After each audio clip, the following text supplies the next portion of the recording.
an individual subject on one of my broadcasts, but today I'm going to make a big exception because the news which has just reached me from Salvo is definitely seismic in its nature. In terms of Scotland's self-determination, its right to decide its own future, and also the issue of decolonising the country. Now, both of these are being argued at the moment in Geneva, of all places. Now, you've heard me talking a while ago about the fact that Salvo and the Liberation Scotland working together have formulated and composed a petition to the United Nations. Now, initially it was rather difficult to find the appropriate official representation to take such a petition to the United Nations, but now we have that, and I can tell you that Tous Internationale, which is a non-government organisation, has agreed to take on the case.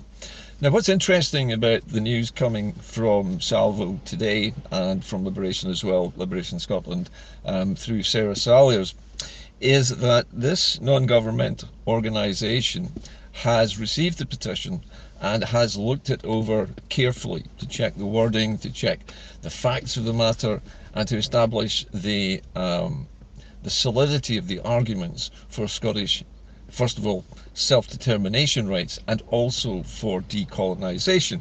Now, I'll quote to you what they have said fairly broadly. I may be paraphrasing a little bit here, but essentially, this NGO, Justice pour Tous Internationale, based in Geneva, said that they commended the strength of the arguments presented. In other words, they were satisfied that the arguments being presented by Scotland in this particular petition were substantive, provable, and supported by facts and historical evidence. Now, they also went on to say that Scotland could now petition on the basis that it is what's now known as a non-self-governing territory. And I think you can recognise in those words the situation that Scotland finds itself in today, where we have a very limited range of governmental powers at Holyrood, but not full powers. Now, they also said that in order for the Scottish petition to be heard by the UN, it had to satisfy three basic conditions, the first of which is a geographically separate from the administrating power.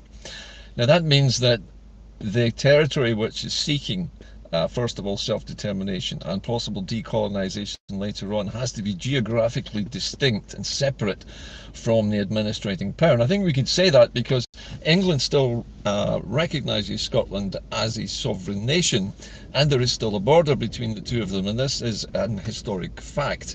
It's well known to everybody who lives on these islands that Scotland and England are two separate nations.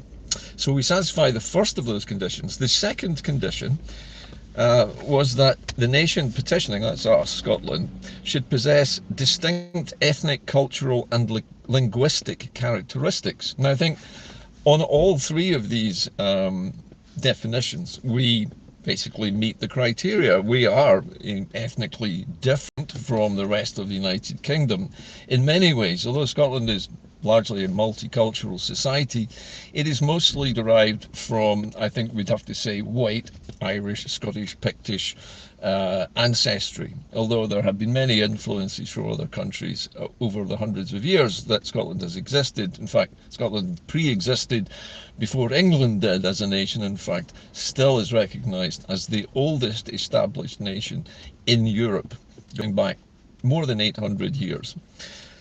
Now, the third condition that they wanted the Scottish petition to meet was that the country, or the territory concerned, should lack a full measure of self-government. Now, I think we can easily see that the Scottish Parliament fits directly into that description. We lack a full measure of self-government. We can govern the internal workings of our country, but we have no governmental powers beyond that. We cannot our own foreign policy, we can't do trade deals, we can't over which we have no control, including things like the media.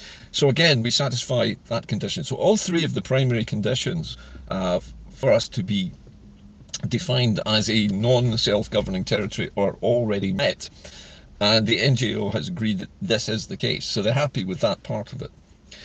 Now, the second thing that they went on to say, when they were commenting about the petition itself and how it was written, and I will quote here, they said that the document convincingly argues Scotland was annexed, that it was not in a partnership of equals. They agree that Scotland was annexed and it is not part of an equal union. Now that's very important, because when a foreign non-governmental agency which specialises in international law cases like this says outright that we have made a convincing argument that Scotland was annexed, then they believe that Scotland was annexed, and it can see the proof, the historical documents that actually prove that this is the case. They also went on to say that there are some other conditions which have to be met before the petition can be presented to the United Nations, one of which is that the nation, or the territory, sorry, I should say territory in this case, lacks meaningful parliamentary representation. Now, that is a fairly broad description, but I think the word meaningful is the key thing here. Meaningful parliamentary representation. Scotland has 8% representation in the English Parliament, which is supposed to be the British UK Parliament. And if we really were in a union of equals, Scotland would have exactly the same number of MPs that England has, and yet it doesn't. We have 8 out of 100, if you like, MPs. So we are vastly outnumbered. So I think we can say we do not have meaningful parliamentary representation at all. It is tokenism. It was even described back in 1707 by Daniel Defoe as exactly that a few Scots would be allowed to sit in the Westminster Parliament simply for form, for the sake of form, and to be laughed at. And that was how it was described at the time. So I think we can safely say there is no meaningful parliamentary representation for Scots. The second thing they mention is that the erosion of Scotland's constitutional distinctiveness. Now this is, I think, a difficult term to grasp, but the erosion of our constitutional distinctiveness means to blur the edges of what Scotland is, to convince the people of Scotland that they don't live in the country, that they live in a part of somebody else's country called the United Kingdom, and that the constitutional distinctiveness of Scotland, in other words, the difference in law between Scotland and England, doesn't exist. Now that we know is not true, because as soon as anyone crosses the border from England into Scotland, they are instantly subjected to, or subject to, Scottish law. Not English law, not British law, Scottish law. So the fact that most people are unaware of this, and the fact that Scotland's identity as a country has been gradually concealed, blurred, made indistinct, made difficult to tell that Scotland is actually a separate country, I think convincingly satisfies this condition, that distinctiveness has been eroded over 3 centuries in our case. And the third thing they said, and I think this is probably one of the most important points that they make, is that the UK suppresses the right of Scots to self-determination. Now, whilst the British state, and I'm using that term very loosely, as the English government recognises that Scotland has a right to self-determination, it refuses to give Scotland the democratic means to exercise that right, and that is suppression of the right to self-determination.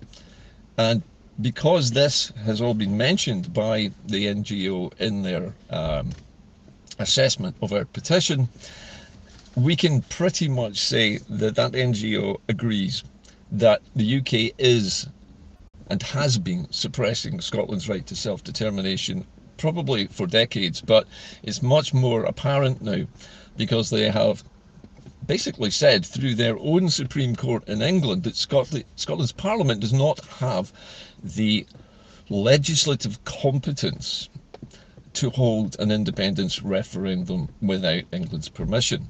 And that clearly is a suppression of self-determination. That's saying you cannot use your right to self-determination unless we say so. And that means the English government can veto any attempts that we make, according to their rules, to have a vote on whether we continue to be part of the Union.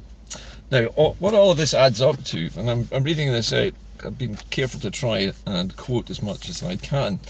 This is the first piece of extremely good news that will completely change the way that independence is now pursued.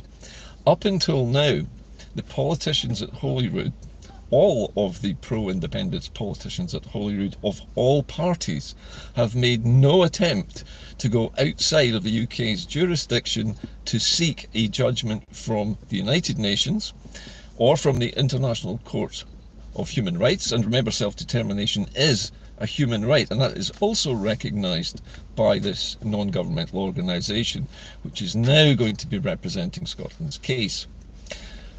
I think it's important to recognise the massive amount of work done by both Salvo and Liberation Scotland combined in collating such a massive presentation, such an important national document as this, to be presented to basically the biggest international legal arbiter in the world, the United Nations. Now, there are two phases to this. The process is only just beginning now, but we now know that the starting pistol has been fired, and our representatives in Geneva are convinced by the arguments that have been made.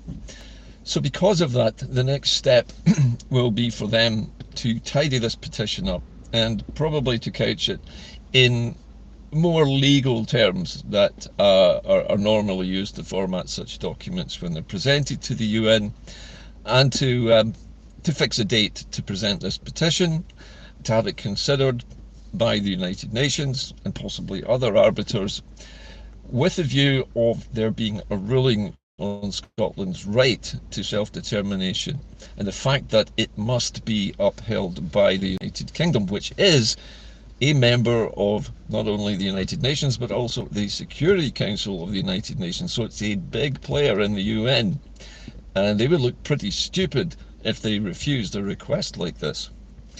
So the recognition that Scotland has the right to self-determination, and the fact that the petition, if it's accepted by the UN, would force the United Kingdom to remove all roadblocks to any kind of independence referendum that the Scottish Parliament wanted to organise, that would be taking the brakes off the independence bus completely. Now, the second part of this process, once self-determination has been secured and we have the right to hold a vote, and we hold a vote, if it's successful, let's say we think it will be, and Scotland says yes to independence, what happens next? Well, the next part of the process is to decolonise the country. Now, this is a very complicated process because they're basically having to unpick 3 centuries of subtle and insidious. Hi, we're back again. Sorry about the brief break there.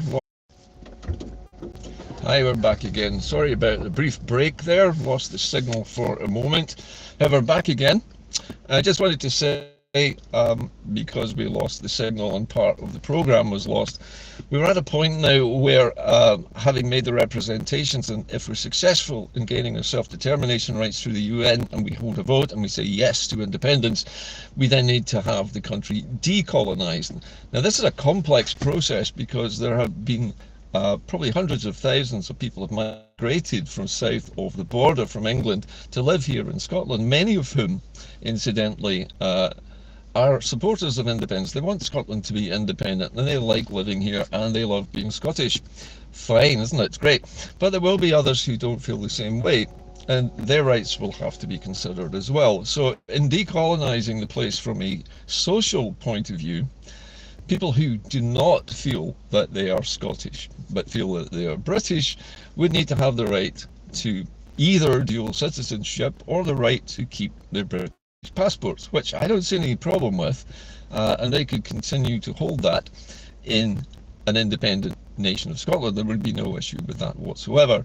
There would, however, be big changes. New institutions would need to be created to handle the there would also need to be changes in the way the power grid is structured, and also, in my own opinion, and this is only my opinion, there would need to, I think, to be a buyback of critical Scottish utilities such as the power industry, oil and gas, wind energy, and many other, at the moment, powers that we don't have to actually manage our own resources. But the first principle of government is to look after and protect the people of your country, and to do that you need things like food, you need electricity, you need heat, gas, light, and so on, and you need fuel for your vehicles, and the list goes on and on. There are a lot of things essential to life, including water as well. All of those essential life utilities like water, food, heat, light, and so on, those I think should be nationalised and brought into public control so that profiteering stops. But again, this is something for the future. The decolonisation aspect of this is more complicated because there are issues concerning, obviously, defence. There are nuclear submarines based in Faslane, 30 miles from where I'm sitting right now, and that would need to be dealt with. Now, I suspect that would take some time to negotiate to give the English government somewhere or some space and time to think about where they would relocate that base to, because Scotland, I think it's pretty certain that the people of Scotland do not want those nuclear weapons stationed here. Even if we do a defence deal with the United Kingdom to act together in the event of any potential threats to these islands, there is no particular necessity to base the nuclear weapons here, even if the United Kingdom keeps them as a backstop to deter larger nations. But defence is something that we would need to deal with as well. And there will be issues. People in the army here in Scotland, in the armed forces, some of whom have come from England or Wales or Northern Ireland, they may want to stay in the British Army, and they would need to be offered relocation if they wanted it, to return to England, English barracks and so on. And so there are a lot of things to untangle. Decolonisation is a process, incidentally, which the United Nations has a programme to do. And the process of decolonisation may last up to a decade. It can take many, many years to untangle all of these links and these controls and these lines of communication between London as the controlling power and Scotland on the other end. All of these things need to be dealt with. It's going to take time. So that process is lengthy. But being listed for decolonisation also requires Scotland to have the support of one or more United Nations members. That's also important when it comes to a right to self-determination. We need sponsors. We need countries who are sympathetic to Scotland, who are already members of the United Nations, not necessarily in the Security Council, but members, who would say, yes, we support Scotland's petition and we support its right to self-determination, and we will also sponsor their request for decolonisation when the time is right, when the democratic process allows Scotland to become independent. So all of these things are happening now.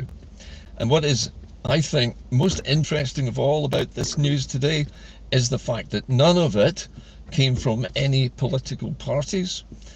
Although I do know, and I have to be fair here, I know that Colette Walker from the Independence for Scotland party is involved in Salvo and did have a hand in helping this out, and I know she supports it. So there may be one or two other politicians, so I don't want to be unfair to those in other parties who may also have taken part in this. At the moment I just don't know who they are. But largely speaking, the organised parties of independence, especially those who have MSPs at the moment, have not taken this action themselves. It's perhaps because they can't, because they're constrained by the Scotland Act of 1998, which confers devolution powers only, and all these other powers are reserved, and so perhaps the Scottish Government in Holyrood would not be allowed to present a petition like this to the UN, because it's not allowed to make external deals with other countries. So it's possible that that's the reason why that's not happened. But what's great about it is that we do have Liberation Scotland, which has tens of thousands, if not hundreds of thousands of members who back this petition, and the extremely able researchers, historians and others in Salvo who made this document possible in the first place by doing the research necessary over 2 grueling years. So I think today, just to close this show out, I would like to send my heartfelt congratulations to everyone involved at Salvo and in Liberation Scotland for this amazing effort. And it is now starting to move forwards in Europe. And over the next few months, we will hear more from Salvo.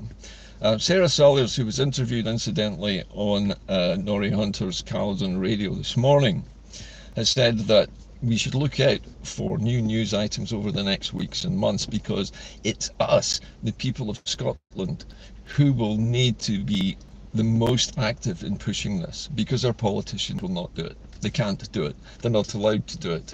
They'll probably be threatened if they did do it. But we can. We are the people. We are the sovereign